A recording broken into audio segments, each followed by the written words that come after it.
మాస్టర్తో మాట మంచి కార్యక్రమానికి స్వాగతం. నేను మీ మాస్టర్ దుర్గా ప్రసాద్. ఈరోజు మనతో పాటు పొలిటికల్ అనలిస్ట్ అప్పసాని రాజేష్ గారు ఉన్నారు. సార్ నమస్కారం సార్. నమస్కారం అండి. మొత్తం కూటమికి అన్ని సర్వేలు కూడా కూటమికే విజయం చేకూరుతుందని చెప్తున్నారండి. కూటమి గెలిచింది అనుకోండి ఇది. మరి జగన్మోహన్ రెడ్డి గారి మీద ఉన్న ఈ కేసులన్నీ ఏమవుతాయి అంటారు సార్? చాలా వ్యాలిడ్ క్వశ్చన్ అది. ఎందుకంటే జగన్మోహన్ రెడ్డి గారు చాలా అదృష్టవంతుడు. ఇప్పుడు మీ మీదో నా మీదో తన మీదో ఒక కేసు ఉంటే యూజువల్గా ఉండే ప్రాసెస్ ఏంటి, మనం ట్రయల్ బిగిన్ అయితే కోర్టు విచారణకి మనకి ఏదైనా ఎప్పుడైనా అత్యవసర పరిస్థితులు అయినప్పుడు మన లాయరు కోర్టు అనుమతితోటి మనం లీవ్ పిటిషన్ ఫైల్ చేసుకోవడానికి ఆస్కారం ఉంటుంది ఒక వాయిదా వరకు. మరీ తప్పని పరిస్థితి రెండో వాయిదాకు కూడా మన లాయర్ గారు మన తరపున లీవ్ పిటిషన్ ఫైల్ చేస్తే కోర్టు కన్సిడర్ చేస్తుంది. మూడో వాయిదాకు కూడా మనం ఇదే ప్రాక్టీస్ కంటిన్యూ చేస్తుంటే కోర్టు ఎంటర్టైన్ చేయరు. ఏంటిది మీకు హ్యాబిచువల్ గా మారిపోయింది, మీరు ఎందుకు మీ క్లయింట్ విచారణకు సహకరించట్లేదు, కోర్టుకు రావట్లేదు, మేము దీన్ని ఎంటర్టైన్ చెయ్యం, ఇన్నిసార్లు ఎక్స్క్యూజ్ చేయమని చెప్పని చెప్తారు. మనది ఏదైనా ఒక జెన్యున్ కన్సర్న్, మనకి ఏదైనా హెల్త్ ఇష్యూ, దానికి తగ్గ ప్రూఫ్ ఏదైనా మన లాయర్ గారు సబ్మిట్ చేస్తే మూడో వాయిదా కూడా పిటిషన్ అలౌ చేస్తారు. నాలుగో వాయిదా కూడా ఇదే పరిస్థితి వచ్చింది అనుకోండి, కోర్టు ఇష్యూ సీరియస్ గా కన్సిడర్ చేస్తుంది, మనకు వారెంట్ ఇష్యూ చేస్తారు. వన్స్ వారెంట్ ఇష్యూ అయిన తర్వాత మనం కోర్టుని అప్రోచ్ అయ్యి మన లాయర్ గారి ద్వారా వారెంట్ రీకాల్ చేయించుకోవాలి. కోర్టుకి హాజరయ్యి, సార్ నేను సో అండ్ సో కారణాల వల్ల రాలేకపోయాను, నేను ఇక ముందు సవ్యంగా వస్తాను అని చెప్పని వారెంట్ రీకాల్ చేయించుకోవాలి. వారెంట్ వచ్చినాక కూడా మనం ఈ ప్రాసెస్ కూడా చేయాలి, కోర్టుని ఇంకా ధిక్కరించాం. నెక్స్ట్ వాయిదాకి ఈ వారెంట్ స్థానంలో నాన్ బెయిలబుల్ వారెంట్ ఇస్తారు. అప్పటికీ మనం కోర్టుకి హాజరు కాల. పోలీసుల్ని నాన్ బెయిలబుల్ వారెంట్ ఇచ్చినా కూడా మీరు అతను ఎందుకు ప్రొడ్యూస్ చేయలేదు అని చెప్పని కన్సర్న్ పోలీసుల్ని వారెంట్ చేస్తారు. అప్పటికి హాజరు కాల. నెక్స్ట్ ఆ కన్సర్న్ పోలీసులకి మెమో ఇస్తారు, సో అండ్ సో అక్యూజ్డ్ అతను కంటిన్యూస్ గా స్కిప్ చేస్తున్నాడు వాయిదా విచారణకి, మేము నాన్ బెయిలబుల్ వారెంట్ ఇచ్చినా మీరు అతను ప్రొడ్యూస్ చేయలేదు, కాబట్టి మీరు సంజాయిషి ఇవ్వండి, మీ మీద ఎందుకు మేము యాక్షన్ తీసుకోకూడదు అని చెప్పని మెమో ఇస్తారు. అప్పటికి మనల్ని వాడు ప్రొడ్యూస్ చేయలే. ఇమ్మీడియట్ గా నెక్స్ట్ వాయిదాకి ఆ కన్సర్న్డ్ పోలీస్ ఆఫీసర్ ని యాక్షన్ కి రికమెండ్ చేస్తారు డిపార్ట్మెంట్ తరఫుకి, ఇతని మీద యాక్షన్ తీసుకోండి అని చెప్పని. అంటే ఒక సామాన్యుడి విషయంలో ఇంత డ్యూ ప్రాసెస్ ఫాలో అయ్యే కోర్టులకి ఇతని మీద 11 సిబిఐ ఛార్జ్ షీట్లు ఫైల్ అయ్యి ఉన్నాయి. వేల కోట్ల రూపాయల మిస్అప్రోప్రియేషన్ కి సంబంధించిన కోట్లకు సంబంధించిన కేసులు నమోదై ఉన్నాయి. అటువంటి కేసులు నమోదై ఉంటే 3500 సార్లు అతను కోర్టు విచారణకి స్కిప్ అయ్యాడు. ఎందుకు అనంటే only for the sake of chief ministership. ఆయనకి ముఖ్యమంత్రిత్వం దక్కింది కాబట్టి ఆ ముఖ్యమంత్రిత్వం విధుల నిర్వహణకు ఆటంకం అవుతుంది అని చెప్పని కోర్టు విచారణకు సహకరించట్లా. అంటే అతని ముఖ్యమంత్రి పదవి ముందు దక్కిందా, అతని మీద కేసులు విచారణ ముందు మొదలైందా? కేసులు ముందే విచారణ స్టార్ట్ అయింది కదా. అతను ముఖ్యమంత్రి పదవి తీసుకోవడానికి ముందే ఆ కన్సర్న్ కోర్టులో అతను అక్యూజ్డ్ నెంబర్ 1. ఎన్ని కేసుల్లో? 11 కేసుల్లో అక్యూజ్డ్ నెంబర్ 1 గా ఉన్నాడు. 7 ఎన్ఫోర్స్మెంట్ డైరెక్టరేట్ కేసుల్లో అక్యూజ్డ్ నెంబర్ 1 గా ఉన్నాడు. 18 కేసులు అక్యూజ్డ్ నెంబర్ 1 గా ఉండి కూడా ఈ ముఖ్యమంత్రి పదవి మాటున ఇంతటి ప్రివిలేజ్ పొందగలుగుతున్నాడు ఆయన కేసులు విచారణకు సహకరించకపోయినా కూడా. పైగా ఆయనకి బెయిల్ గ్రాంట్ చేసి కోర్టు కండిషన్ బెయిల్, అది కూడా బెయిల్ కండిషన్స్ వైలేట్ చేయకూడదు, మీకున్న ఇన్ఫ్లుయెన్స్ ప్రాతిపదిక సాక్షుల్ని ప్రభావితం చేయకూడదు, ఇట్లాంటి కండిషన్స్ పెట్టి బెయిల్ ఇచ్చారు. ఈ కండిషన్స్ కనుక ఉల్లంఘించిన పక్షంలో మీ బెయిల్ రద్దు చేస్తాము అని చెప్పని. కానీ జరుగుతున్నది ఏంటి, ఆయన ముఖ్యమంత్రి పదవిని అడ్డు పెట్టుకొని ఆయనతో పాటు కో అక్యూజ్డ్ గా ఉన్న చాలా మందిని కీలకమైన పదవుల్లో కూర్చోబెట్టేశారు.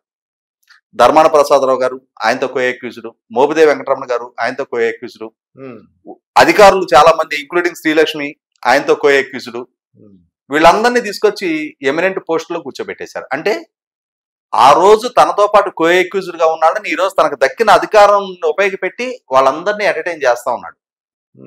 అదే సందర్భంలో ఆ రోజు తన కేసులు విచారణలో పాల్గొన్న అధికారుల్ని, ఐఆర్ఎస్ అధికారి జాస్తి కృష్ణ కిషోర్ గారిని ఈయనకు దక్కిన అధికారాన్ని అడ్డుపెట్టి వేధింపులకు గురి చేసే ప్రయత్నం చేశారు.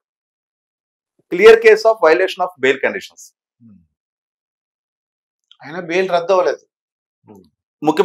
Only for the sake of ముఖ్యమంత్రిత్వం. దీని ప్రాతిపదికగా ఈ ప్రివిలేజ్ అంతా పొందగలుగుతా ఉన్నారు. మీరు అన్నట్టు ఎన్నికల్లో ఓడారే అనుకుందాం. ఈ ప్రివిలేజెస్ ఏమి ఉండవు. ఇంకా మిగిలిన అక్యూజ్డ్ లాగానే రోజువారీ విచారణకు హాజరు కావాల్సిందే. పైగా ఇప్పటికే సుప్రీంకోర్టు తీర్పిచ్చుంది. దేశవ్యాప్తంగా ఉన్న ప్రజాప్రతినిధుల మీద నమోదైన కేసులన్నీ కూడా రోజువారీ విచారణ జరపాలి, ప్రత్యేక కోర్టులు ఏర్పాటు చేయాలి, ఒక టైం బౌండెడ్ షెడ్యూల్లో ఇవన్నీ ఒక లాజికల్ కంక్లూజన్ తీసుకురావాలి అని చెప్పని. పైగా ఇప్పుడు ఈయన కేసుల్లో ఏంటి, ఇప్పటికింకా ట్రయల్సే బిగిన్ కాల.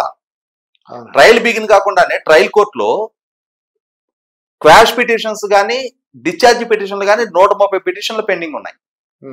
ఏదో ఒక పిటిషన్ ఫైల్ చేసి, అంటే పెట్ట కథలతోటి హరికథ ముందుకు పోకుండా చూస్తున్నారు. హరికథ అడుగు కూడా ముందుకు పట్టలే, ఈ పెట్ట కథలతోటే సరిపోతుంది దశాబ్ద కాలం పైగా. ఈ డిశ్చార్జ్ పిటిషన్లు, వీటి విచారణ, వీటితోటే పుణ్యకాలం మొత్తం గడిచిపోతా ఉంది. తెలంగాణ హైకోర్టు మొన్న వీటిని ఒక లాజికల్ కంక్లూషన్ తీసుకురండి అని చెప్పని ఒక టైం బౌండ్ షెడ్యూల్ ఫిక్స్ చేసింది. ఫిబ్రవరి 29వ తారీఖు నాటికి మీరు వీటి మీద ఎస్ఆర్ నో డిసైడ్ చేసేసేయండి. ఐదర్ డిశ్చార్జ్ ఆర్ కొట్టేసేయటం, సెటిసైడ్ చేసేయటం అన్నా కూడా కోర్టు మాకు ఇంకొక 2 నెలలు టైం కావాలని అడిగారు జడ్జి రమేష్ బాబు గారు. సరే, హైకోర్టు గ్రాంట్ చేసింది ఇంకో 2 నెలల టైం. ఏప్రిల్ 30 తారీఖు నాటికి ఆయన తీర్పులు ఇవ్వాలి. వాటి మీద తీర్పులు ఇవ్వాల్సి ఉండగా జ్యుడిషియరీలో కూడా ఆయన అంత క్రూషియల్ కేసెస్ హ్యాండిల్ చేస్తా ఉన్నారు. ఆయనకు ఒక టైం బౌండెడ్ షెడ్యూల్ హైకోర్టు ఇచ్చింది. ఆయన ఏప్రిల్ 30 నాటికి జడ్జిమెంట్ ఇవ్వాల్సి ఉండగా ఆయన ట్రాన్స్ఫర్ చేశారు. అప్పుడు మళ్ళీ మొదటి నుంచి స్టార్ట్ అవుతుంది. మనకి మా ఊళ్ళలో సామెత ఉండేది, రెడ్డి వచ్చే మొదలాడే అని చెప్పని. అవునండి. ఇప్పుడు రెడ్డి గారు వచ్చారు, మళ్ళీ మొదలాడాలి. ఇప్పుడు కొత్త జడ్జి వచ్చి మళ్ళీ కేసులు విచారణ 2022 నుంచి ఇట్టా ఉన్నారు ఈ రమేష్ బాబు గారు. పైగా కోర్టు మీరు కొంత టైం తీసుకొని మీరు జడ్జిమెంట్స్ ప్రొనౌన్స్ చేసిన తర్వాత రిలీవ్ అవ్వండి అని అంటే, ఆ జడ్జి గారు నాకు అనారోగ్య కారణంగా నేను జడ్జిమెంట్ డిక్టేట్ చేయలేకపోయాను అని చెప్పారంట. అంటే 2 సంవత్సరాల నుంచి వింటున్న కేసులు ఇప్పుడు ఆయన చాలా క్యాజువల్ గా వెళ్ళిపోతే, ఇప్పుడు మళ్ళీ కొత్తగా ఇంకొకళ్ళు వచ్చి మళ్ళీ విచారణ మొదలుపెట్టి మళ్ళీ ఇంకొక 2 సంవత్సరాలు, అంటే ఏదో ఒక కారణంగా ఈ టైం ప్రొలాంగ్ చేసుకుంటూ వెళ్తున్నారు. అంటే వ్యవస్థల్లో ఉన్న ఈ లూప్ హోల్స్ ని అడ్డం పెట్టుకొని సాగదీసుకుంటా వెళ్తా ఉన్నారు. ఆ సాగదీసుకుంటూ ఆ లూప్ హోల్స్ ని ప్రివిలేజ్ గా మార్చుకొని రాజకీయంగా పదవులు, హోదాలు అనుభవిస్తూ ఉంటున్నారు. కాకుంటే ఏమవుతుందంటే, ఒకసారి అధికారం కోల్పోతే ఈ ప్రివిలేజెస్ ఇవన్నీ అంత ఈజీగా దక్కవు. ఇంకా ఇక రోజువారీ విచారణకు రావాల్సి ఉంటది. వీటికి తోడు ఆయనే మొన్న నేర్పించారు కదా, గత ప్రభుత్వ హయాంలో తీసుకున్న నిర్ణయాల ప్రాతిపదికగా అని చెప్పని చంద్రబాబు నాయుడు గారి మీద కేసులు నమోదు చేశారు కదా. ఇప్పుడు ఈయన ప్రభుత్వ హయాంలో తీసుకున్న నిర్ణయాల ప్రాతిపదికగా, ఈ ప్రభుత్వ హయాంలో జరిగిన అవినీతి ప్రాతిపదికగా, ఈ ప్రభుత్వ హయాంలో జరిగిన ఉల్లంఘన ప్రాతిపదికగా, ఈ ప్రభుత్వ హయాంలో జరిగిన ప్రభుత్వ ధనం వృధా ప్రాతిపదికగా ఈయన మీద ఒక 100 కేసులు నమోదు చేయడానికి ఆస్కారం ఉంది. 100 కేసులు అండి. లిటరల్ గా 100 కేసులు నమోదు చేయడానికి ఆస్కారం ఉంది. ఈయన కానీ ఈ నిర్ణయాల మీద కానీ నాకు తెలిసి ఒక నెలలో వీకెండ్ హాలిడేస్, పబ్లిక్ హాలిడేస్ తీసేస్తే కోర్టు పని చేసే పని దినాలు ఎన్నుంటే అన్ని ప్రతిరోజు ఈయన కోర్టు చుట్టూ తిరగడానికి ఈయన డైరీ సరిపోదు. ఇప్పుడు ఇన్ని కేసుల్లో ఒక్క కేసులో 2 సంవత్సరాల కంటే అధికంగా శిక్ష ఖరారైంది అని అంటే, ఇక శాశ్వతంగా ఈయనకి రాజకీయపు అవకాశాలు కోల్పోయినట్టే. 100కి 100 పాళ్ళు చాలా కేసుల్లో డాక్యుమెంట్ ఎవిడెన్స్ ఉంది. సిబిఐ ట్రంక్ పెట్టెల కొద్దీ డాక్యుమెంట్స్ కలెక్ట్ చేసింది. సిబిఐ నమోదు చేసిన ఛార్జ్ షీట్ లోనే కంప్లీట్ డాక్యుమెంట్ ఎవిడెన్స్ ఉంది కాబట్టి వాటిని లాజికల్ కంక్లూషన్ రానివ్వకుండా వస్తే ఎదురయ్యే కాన్సిక్వెన్సెస్ ఏంటి అనేది వాళ్ళకి స్పష్టంగా తెలుసు కాబట్టి, జయలలిత గారికి కానీ లాలూ ప్రసాద్ యాదవ్ గారు కానీ ఏం జరిగిందనేది కళ్ళ ముందు ఉంది కాబట్టి ఆ లాజికల్ కంక్లూషన్ స్టేజ్ దాకా రానివ్వకుండా వీలైనంత వరకు టైం ప్రొలాంగ్ చేస్తా ఉన్నారు. కాబట్టే జగన్మోహన్ రెడ్డి గారికి ఆ ముఖ్యమంత్రి పదవి దక్కి తీరాలి అని చెప్పని ఆయన కింద మీద పడతా ఉన్నారు. ఆయన తాపత్రయము, ఆయన మొత్తం అంటే చెమటోడ్చి ఆయన తిప్పలు పడుతున్నది. ఎట్లయినా సరే ఆ ముఖ్యమంత్రి పదవి మీద కూర్చొని ఉండాలి. పులి సవారీ, ఆ పులి మీద సవారీ చేస్తున్నంత వరకే ఆయనకి ఆ వెసులుబాటు. ఏ క్షణమైనా సరే దిగాలి అని చెప్పని ఆయన కనిపించినా, ఇక దింపేద్దాం అని చెప్పని పులి కనిపించినా కూడా ఆ నెక్స్ట్ మినిట్ జగన్మోహన్ రెడ్డి గారి రాజకీయ జీవితం ఆ పులి మింగేసినట్టే.